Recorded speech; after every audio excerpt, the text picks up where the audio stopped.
Have you ever felt more tired or drained after talking to someone as we get older? We start to value our time and energy more than ever. We realize that peace of mind is not just a luxury, it's essential. But even in our 70s or 80s, many of us still find ourselves tangled in relationships that cost more than they give. Sometimes it's out of habit, other times it's guilt. But the truth is, there comes a point in life where choosing who not to engage with becomes just as important as who we invite in this video. We're diving into 5 types of people you should think twice about engaging with after 70, not because you're cold or selfish, but because you've earned the right to protect your peace. These aren't dramatic enemies or obvious troublemakers. Often they're people we've known for years, family members, neighbors, old friends. But as we age, our needs change, and so do the relationships that serve us well in this video. You'll learn to recognize 5 types of people whose presence may quietly chip away at your emotional well-being. Stay with us until the end, because not only will you learn how to identify these people, but you'll also come away with a stronger sense of what kind of presence you want in your life from this point forward. And it might just change how you choose your company from now on. Let's get started. Number 1, emotional leeches. There are people in this world who don't mean to hurt you, but they drain you anyway. They don't yell, they don't insult. In fact, they often seem kind, even warm, but every conversation revolves around their pain, their fear, their drama. Every visit leaves you exhausted. These are emotional leeches, and after 70, it's time to step back from them for your own health. They might show up as old friends who always need rescuing. They might be neighbors who constantly want to vent. Sometimes they're even people you once leaned on in your own hard times. But now the roles have reversed, and the only thing they seem to want from you is your attention, your sympathy, and your emotional bandwidth. Here's what makes them different from someone who's just going through a rough patch. Emotional leeches never seek solutions. They don't want to grow, shift, or heal.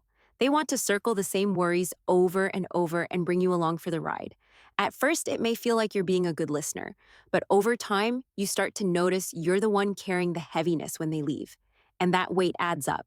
There's real science behind this. Researchers have found that consistently absorbing other people's stress can lead to elevated cortisol levels, what many call the stress hormone, that can affect your immune system, your sleep, your heart health, and even your ability to enjoy things you once loved. So when someone says, "I feel drained after talking to them," it's not just a metaphor, it's your body trying to tell you something important. And the truth is, emotional leeches rarely change unless they truly want to. It doesn't matter how many hours you spend listening, how many times you give advice, or how patient you are. If someone isn't interested in shifting their mindset, your presence alone won't fix them. What it will do is slowly deplete you. Consider Ellen, a 74-year-old retired teacher who spent years taking calls from an old friend she'd known since college. That friend, Anne, had always struggled with anxiety and disappointment. Ellen was happy to be there at first, but eventually the calls became daily. Then multiple times a day, Ellen realized she was rearranging her entire routine just to emotionally prop up someone who never asked how she was doing one afternoon. Ellen let the call go to voicemail. Then another. She didn't cut Anne off completely, but she redefined the relationship. She started taking walks during those hours. Instead, she felt her shoulders ease for the first time in years. You can love someone and still protect yourself. You can wish someone well and still choose not to engage in their endless cycles. After 70, your emotional energy is sacred, and you deserve relationships that feel reciprocal, nourishing, and respectful. Number 2, manipulative relatives. As we age, the shape of family changes. Children become adults, siblings grow into different roles, and sometimes without realizing it, the people closest to us begin using emotional tactics to get what they want. One of the most painful truths to face after 70 is this: not every relative deserves access to your time, energy, or resources. Manipulative family members don't always show their colors right away. In fact, many of them smile as they pull you into guilt. "You never call me anymore. You wouldn't want to let your grandchildren down, would you? After everything I've done for you, it sounds like love, but it feels like pressure." And when you leave the conversation, you don't feel uplifted. You feel used. There's often an unspoken rule in families that age means you should give more, tolerate more, forgive faster, and expect less. But here's the truth.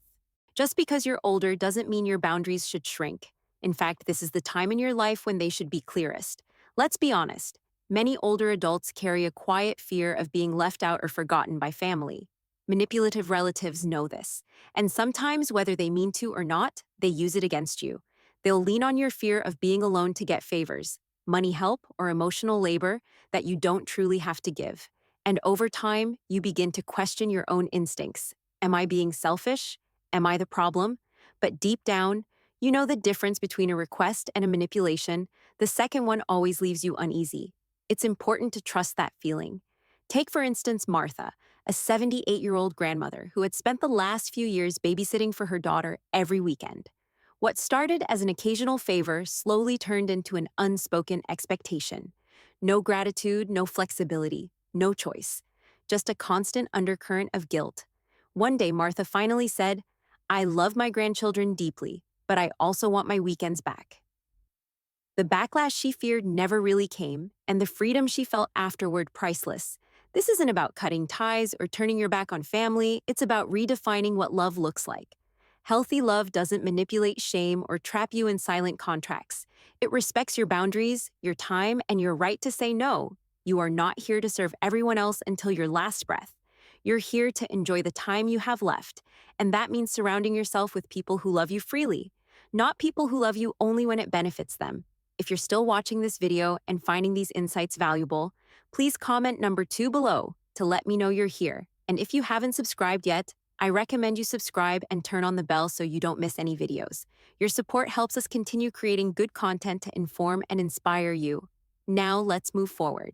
Number 3, people who dismiss your wisdom, one of the quietest, most damaging forms of disrespect that older adults face, being spoken to as if they don't know anything anymore.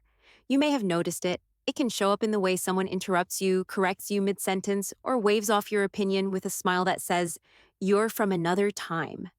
These are the people who dismiss your wisdom, and after 70, they have no place in your inner circle. At first, it might seem like a harmless habit. A younger coworker brushes off your suggestion, a friend's child jokes about your memory. Even your own family might make light of your experience or tell you you're old-fashioned when you speak up. But over time, this pattern sends a message that your perspective no longer holds value, and that's simply not true. You've lived decades of life. You've navigated challenges they can't even imagine. You've worked, raised families, served your communities, survived loss, change, and everything in between. Your wisdom isn't outdated, it's earned. But when you're surrounded by people who treat your insight like a relic, it slowly wears on your confidence. And here's where it gets deeper. When others treat you like your thoughts no longer matter, you start to second guess yourself. You might hold back in conversations, you might avoid giving advice, you might stay quiet even when you know you have something meaningful to say. That silence isn't natural, it's learned. It's what happens when respect is consistently withheld. Take the story of Leonard, an 82-year-old retired mechanic. His granddaughter was having car trouble, and he offered some advice based on years of experience. She laughed and said, "Grandpa, I'll just ask Google." It was meant playfully, but the sting lingered. Not because Leonard needed to be right, but because he felt invisible. That's the kind of quiet erosion that comes from being dismissed. Now, that doesn't mean every disagreement is disrespect. It's okay for people to have different views, but there's a world of difference between disagreement and dismissal.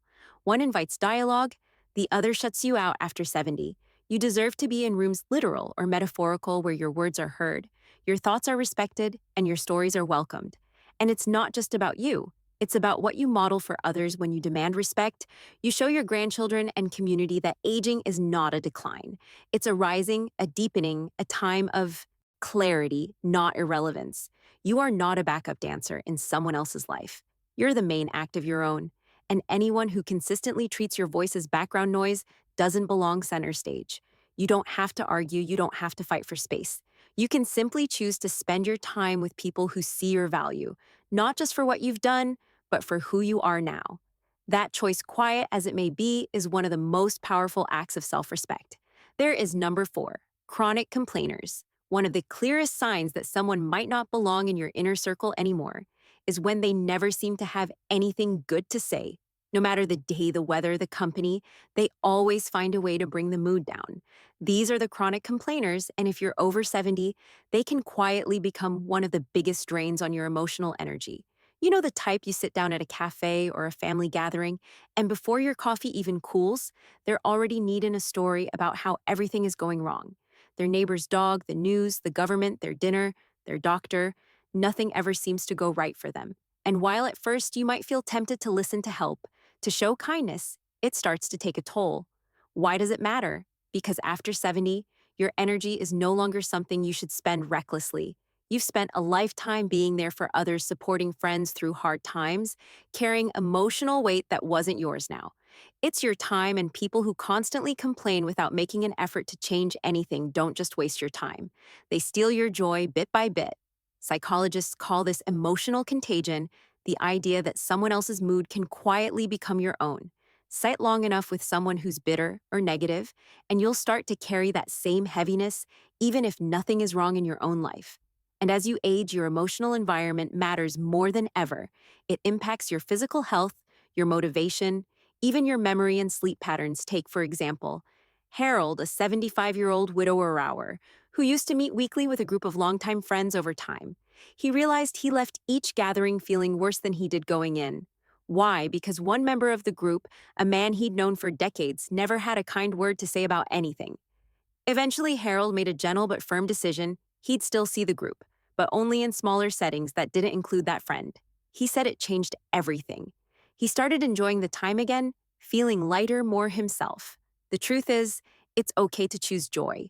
It's okay to choose people who uplift.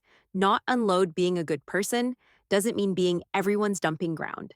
You can care about someone and still choose to protect your own peace. Letting go of chronic complainers doesn't mean you're turning your back on kindness. It means you're finally extending that kindness to yourself. If you're still watching this video and finding these insights valuable, please comment number 4 below to let me know you're here. And if you haven't subscribed yet, I recommend you subscribe and turn on the bell so you don't miss any videos. Your support helps us continue creating good content to inform and inspire you. Now let's move forward. Number 5, age deniers. Who pressure you? Not everyone ages the same way. And that's perfectly fine, but there's a certain type of person who refuses to accept aging at all, not just in themselves, but in everyone around them. These are the age deniers, and after 70, being around them can quietly make you feel ashamed of something that should be embraced. Your years. Age deniers aren't always loud about it. Sometimes they wear the right clothes, say the right things, even act supportive. But underneath, there's a subtle discomfort they carry. When it comes to getting older, they push you to move faster, act younger, ignore your limits, not because they want to help you thrive, but because your calm acceptance of aging makes them uncomfortable with their own. You might recognize them as the friend who teases you for using a walking stick, the cousin who rolls their eyes when you mention being tired, or the neighbor who says things like, "You've still got time for a second career," when you're just trying to enjoy a slow morning and a good cup of coffee. It's all framed as encouragement, but it lands as pressure. The problem with these relationships is that they often make you feel like you're falling short, even when you're exactly where you need to be. They treat aging like a failure, something to fight against at all costs. And if you're not careful, that mindset seeps into your own thinking. You start questioning your pace, your preferences, your body. You start feeling less than for choosing rest over hustle or comfort over challenge. But here's the truth. There is nothing shameful about aging. In fact, there's great dignity in living at your own rhythm. You've already spent most of your life proving things: your strength, your endurance, your ambition. You've climbed the ladders, raised the children, carried the weight. You don't need to mimic youth to be valuable. Your value is already here. There's a beauty in living slowly, intentionally, without apology. And anyone who makes you feel guilty for doing so does not belong in your closest circle. Especially now, think about Paul, a 79-year-old former contractor who spent decades building homes these days. He prefers birdwatching, journaling, and quiet afternoons on his porch. One of his old work buddies kept calling him lazy, kept inviting him on high-intensity hikes, kept telling him he was going soft. Paul tried once or twice to meet him halfway, but eventually he realized it wasn't his body that needed fixing. It was his friend's fear of slowing down. So Paul stopped explaining, stopped apologizing, and started choosing his company with more care. After 70, you have every right to live without that kind of pressure. You've earned the ease you feel in your body, the wisdom you've gathered, the joy you take in stillness. Surround yourself with people who honor that, who see your pace not as a problem, but as a choice. You don't need to prove you're still young. You need to prove to yourself that you're still you. And that means being around people who let you age with grace, dignity, and peace, because aging isn't about decline. It's about becoming more you than you've ever been. I bring the final thoughts as we wrap up this video. I want to ask you something simple but important. Which of these five people stood out the most to you? Was it the complainer who never sees the sun, the manipulator dressed in family loyalty, the one who speaks over your wisdom, the friend who drains your spirit, or the age denier who mass pressure is positivity? Take a moment and think about the relationships in your life. Right now, ask yourself who leaves you feeling heavier and who leaves you feeling lighter. Because at this point in your life, you've more than earned the right to prioritize peace over pressure, connection over obligation, and joy over exhaustion. This isn't about cutting everyone out or living in isolation. It's about clarity. It's about choosing relationships that bring out the best in you, that see who you are, not just who you used to be. Relationships that honor your wisdom, match your pace, and respect your presence, because at this stage, presence is everything. The people you surround yourself with influence your health, your mindset, even your sense of purpose. And when you let go of those who consistently drain you, you create room for peace, for energy, for new connections that feel like sunlight, not shadow. So here's the invitation, and protect your time, your energy, and your spirit like the treasures they are. You've given your whole life to others now. It's time to give the best of what's left to you. Thank you for joining us today. We'd love to hear from you. Leave a comment below and share one thing you learned today and how you plan to use it in your life. Your thoughts are important to us, so don't hesitate to share them. Reading your comments gives us great motivation and encouragement. If you enjoyed this video and found it helpful, please like, subscribe, and share your support. Helps us continue creating good content to inform and inspire you. Thanks for watching, and we look forward to seeing you in the next video.